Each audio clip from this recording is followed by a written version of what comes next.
ये जो नेचर है, मुझे लगता है कि इसकी बहुत सारी इंटरप्रिटेशंस हो सकती हैं, वक्त के लिहाज से, मकान के लिहाज से।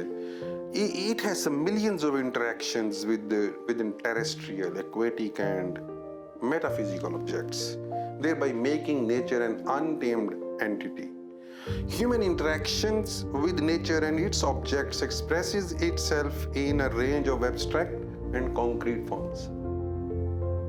Literature, poetry, ecology, science, environment, and many more are on an unending journey to explore the beauties of nature.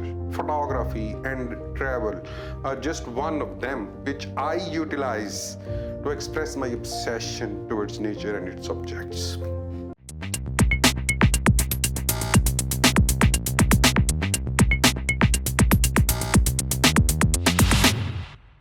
ये है लेक मिनीवांका, जहाँ ऐसे लगता है जैसे पानी में किसी ख्वाब की तरह बह रहा है। पहाड़ जो हैं वो कुछ सैकड़ों कहानियां छुपाए खड़े हैं। ऐसे लगता है जैसे कोई ये झील नहीं, कोई लेक नहीं, बल्कि कोई एक जिंदा अफसाना है जो दिल को छू लेता है। 21 किलोमीटर लंबी ये लेक, जिसको मुकामी नेकोडा जुबान में, स्टोनी नेकोडा जुबान में रूहों का पानी कहते हैं, यानी कि वाटर ऑफ द स्पिरिट्स।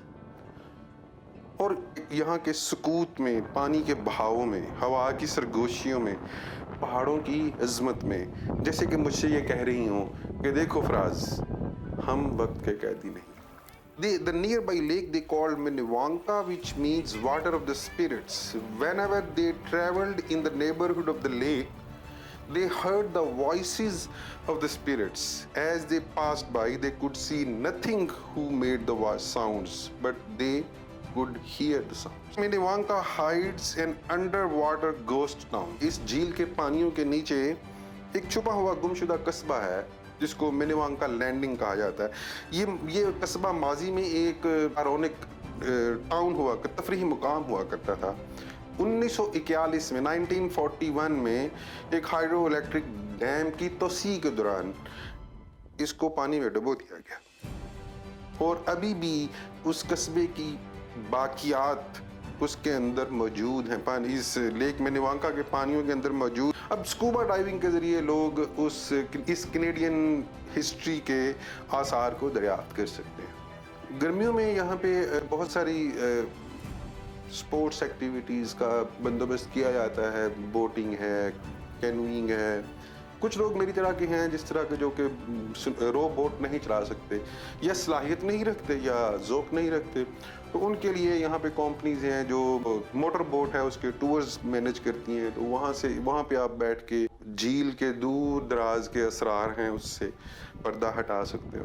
पूरी की पूरी जो लूप है मिनीवांका की, कुछ किलोमीटर तवील है, उसमें आपको बहुत सारी जंगली हयात भी मिलती है।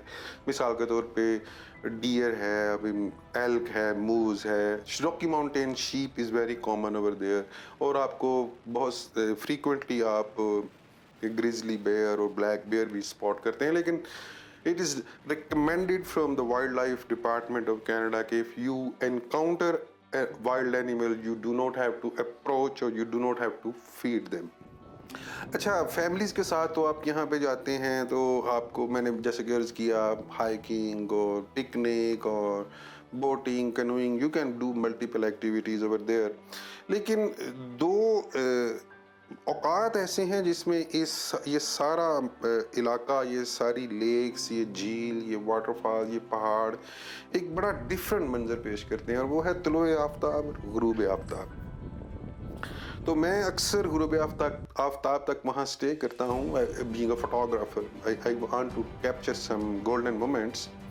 तो वो जो आखिरी, the last kiss of light that falls on the top of the mountain summit, वो एक एल्पन ग्लो क्रिएट करती है। दैट्स अ मार्वेलस मोमेंट, और उसको वो ऐसे लगता है जैसे गोल्डन रेज हैं, वो स्पिल कर रही हैं झील के पानी में, उसका अक्स पड़ रहा है, reflection, and that's really incredible, breathtaking scenery that you can envision over there.